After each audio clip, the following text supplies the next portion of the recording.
사랑하는 에덴의 교회 여러분, 너무나 반갑습니다. 하나님께서 여러분에게 말씀의 능력을 붙잡고 기도하도록 하게 하면요, 반드시 이 말씀의 그 언약을 가지고 기도하는 자들에게 시험을 주십니다. 시험을 주시지만은 그만큼 그때마다 하나님과 함께 있게 있도록 하는 그 마음을 주시죠. 그것이 다윗의 마음이었습니다. 다윗이 하나님과 정말 함께 있고 싶었고, 그래서 언약궤를 가져왔고, 그리고 하나님의 언약궤를 정말 모실 성전에 대한 꿈을 꾸었습니다. 그런데 이것이 다윗이 사무엘 통해서 받았던 옛날부터 있었던 그 언약이었습니다.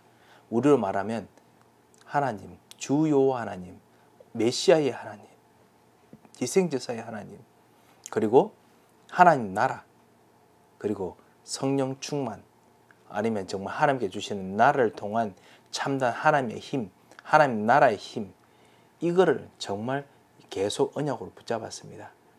그래서 그 다윗이 이것을 가지고 사실 나단에 고백했는데 하나님께서 영원한 언약을 다시 한번 확인해 주십니다. 동일하게 138의 언약을 주시죠. 마찬가지로 하나님께서 여러분에게 오늘 그 약속을 붙잡고 여러분께서 말씀을 붙잡고 기도할 때 여러분께서 약속하신 하나님 나라 함께 있는 그 축복을 주실 뿐만 아니라 힘을 주십니다. 반드시 증거를 주십니다. 말씀을 확실하게 증거하게 하시는, 증명하게 하시는 증거를 주십니다. 그래서 그 약속을 오늘 좀 붙잡고 말씀을 읽을까 합니다. 오늘 사무엘하 8장인데요. 다윗이 언약을 붙잡고 전쟁에 들어가는데요. 어디를 가든지 이깁니다. 역대상 18장 1절에서 17절에 있는 내용과 거의 비슷한 이야기인데요. 아시다시피 역대상은 역사가들이 왕의 그 모든 걸 기록했는 거고요. 사무엘하는 그 왕 이후에 그 참다운 선지자나 이런 제사장들이 사실은 그 하나님의 영광을 받아서 이 다윗의 일들을 기록했는 부분입니다. 그래서 똑같이 겹치는 부분이 있지만 그래도 참고해서 볼 만한 것들이 많은 것 같습니다. 오늘 1절부터 시작해서요, 마지막 18절 말씀까지 우리 같이 한번 읽어보도록 하겠습니다.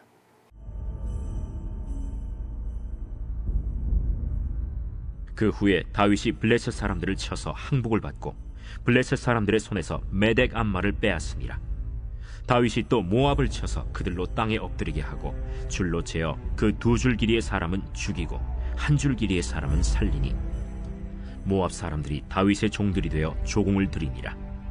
르홉의 아들 소바 왕 하닷 에셀이 자기 권세를 회복하려고 유브라데 강으로 갈 때 다윗이 그를 쳐서 그에게서 마병 1700명과 보병 2만 명을 사로잡고 병거 100대의 말만 남기고 다윗이 그 외의 병거의 말은 다 발의 힘줄을 끊었더니 다메섹의 아람 사람들이 소바 왕 하닷 에셀을 도우러 온지라. 다윗이 아람 사람 2만 2천 명을 죽이고 다윗이 다메섹 아람의 수비대를 두매 아람 사람이 다윗의 종이 되어 조공을 바치니라. 다윗이 어디로 가든지 여호와께서 이기게 하시니라. 다윗이 하닷 에셀의 신복들이 가진 금방패를 빼앗아 예루살렘으로 가져오고 또 다윗 왕이 하닷 에셀의 고을 베다와 베로데에서 매우 많은 놋을 빼앗으니라.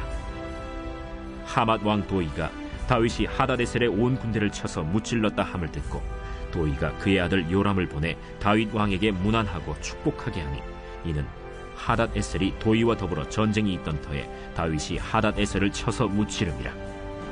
요람이 은그릇과 금그릇과 놋그릇을 가지고 온지라.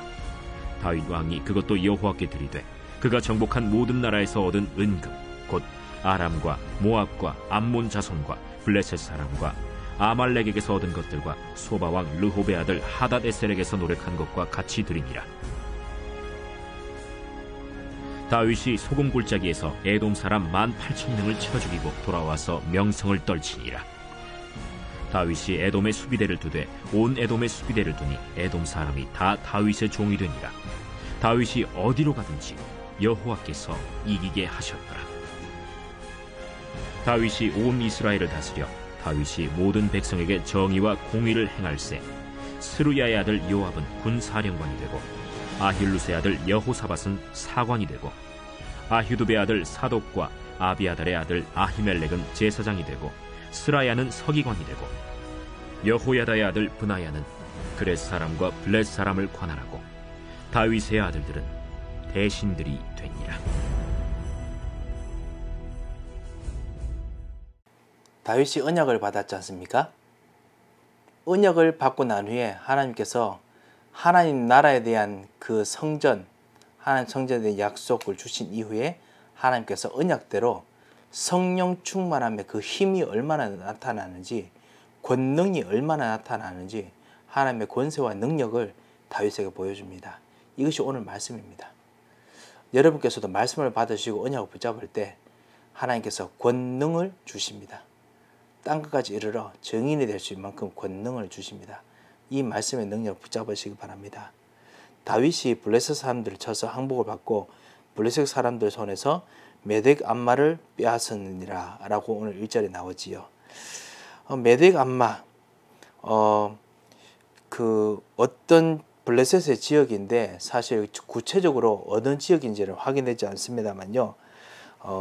한 가지 재밌는 것이 뭐냐면요. 다윗이 이 블레셋 사람과 전쟁한 이후부터는요. 그 이후부터는 블레셋과 전쟁했던 이야기가 나오지 않습니다. 언제 나오느냐? 한참 후에 히스기야 때, 그때 히스기야 왕 때에 이스라엘이 다시 블레셋을 쳐부쉈다라고 이야기를 합니다. 그 말이 무슨 말일까요?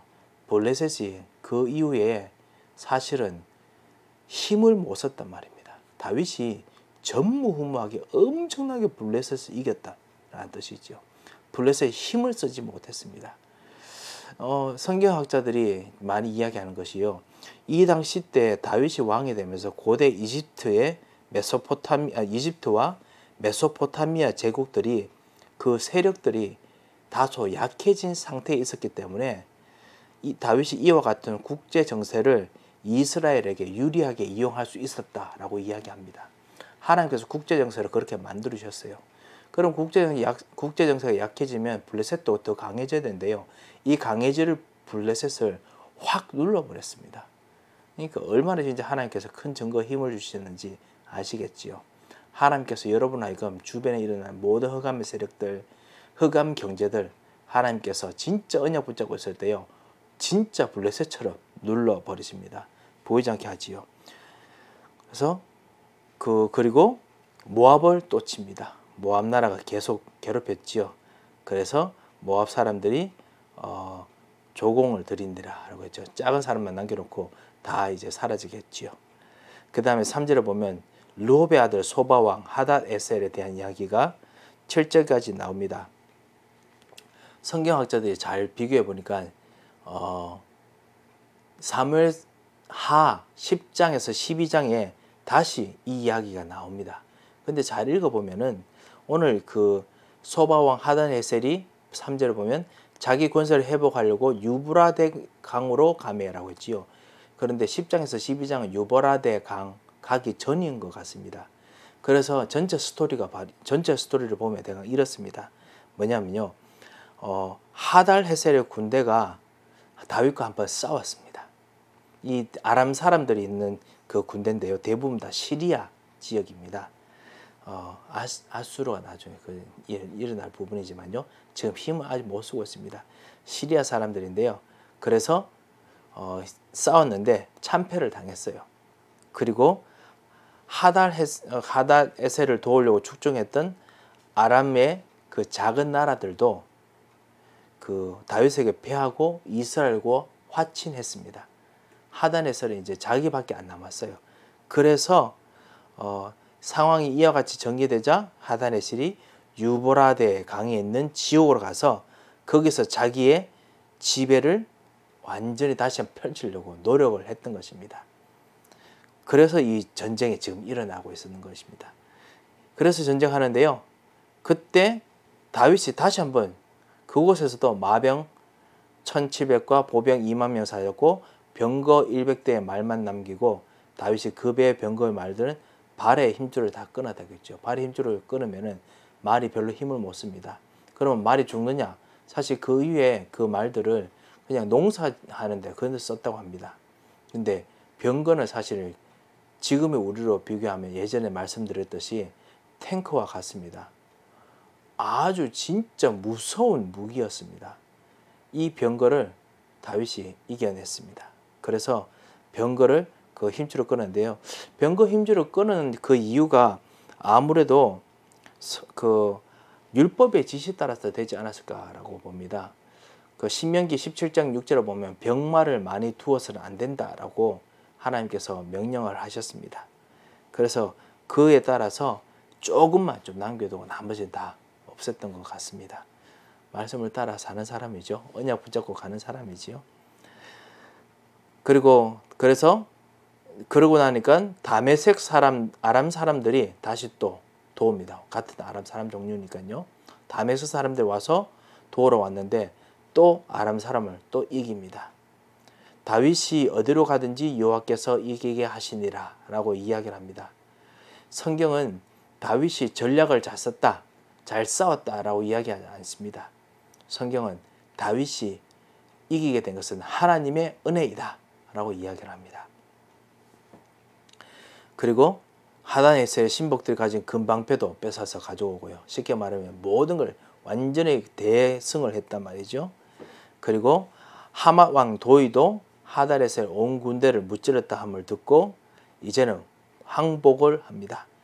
그래서 모든 것들을 이제 다 그 은그릇, 금그릇, 녹그릇 다 받습니다. 그래서 실제로 이제 그걸 통해서 종주국이 됩니다. 주변에 있는 공의 종주국이 됩니다. 내 증인이 되리라 라고 했던 참된 정복의 축복을 받습니다. 다시 소금 골짜기 이야기 나오지요. 13절에요. 소금 골짜기, 다윗이 사해 남동쪽에 있는 그 에덴 족속의 영토 안에 위치했었던 이 소금 골짜기에서 다윗이 어디로 가든지 여호와께서 이기게 하셨더라. 다시 또 이야기를 하죠. 하나님께서 계속 이기게 하십니다. 15절부터 다윗의 신하들이 나옵니다. 다윗이 함께 하셨던 그 사람들과 함께 있는 제자들 같은 함께 있는 사람들의 이야기가 나오죠. 다윗이 온 이스라엘을 다스려 다윗이 모든 백성에게 정의와 공의를 행할세. 수르의 아들은 요압은 군사령관, 아힐레스 아들 여호사밧은 사관, 아히두베 아들 사독과 아비아달은 아히멜렉은 제사장, 스리안의 서기관, 그리고 버나야는 그렛 사람과 블렛 사람을 관할하고 다윗의 아들들은 대신이 되었다라고 이야기합니다. 그래서 모든 정말 하나님께서 주셨던 모든 사람들이 이제 일꾼이 되는 이야기들이 됩니다. 언제 한번 우리가 성경 공부를 만약에 진짜 자세히 할 수 있으면 각 사람들이 어떤 사람이었는지 좀 더 살펴볼 수 있겠죠. 하지만 우리가 지금 여기서는 언약의 관점에서 우리 같이 보고 또 기도할 점을 찾기 때문에 굳이 사람들에 대해서 특별한 부분 아니면 별로 보지 않습니다. 하지만 여기서 우리 한 가지 볼 수 있는 것이 뭐냐, 하나님께서 함께 하시면 함께 따라가는 사람에게도 하나님께서 참으로 기쁜 일들을 감당하도록 시스템이 만들어지게 하십니다. 여러분에게도 정말 참다운, 여러분을 가는 곳마다 좋은 시스템이 세워지고 만들어지도록 여러분 꼭 응답을 받으시기 바랍니다. 오늘 사무엘하 8장 말씀을 통해서 가는 곳마다 이기게 되는 다윗의 나라, 이스라엘 나라를 보았습니다. 이 가는 곳마다 이기게 하신 하나님의 언약의 축복, 우리로 정인의 축복이 여러분에도 있으시는 그런 오늘 하루가 되시기를 정말 주님 이름으로 축원드립니다. 함께 기도하겠습니다. 살아계신 하나님 아버지 감사합니다. 하나님께서 오늘도 우리들에게 가는 곳마다 이기게 하시는 하나님의 능력의 손에 붙잡히도록 주님께 주신 성령의 충만함으로 주께서 주신 권능 속으로 들어가도록 주님께서 역사하시고 인도하여 주시옵소서. 살아계신 주 예수 그리스도의 이름으로 기도합니다. 아멘.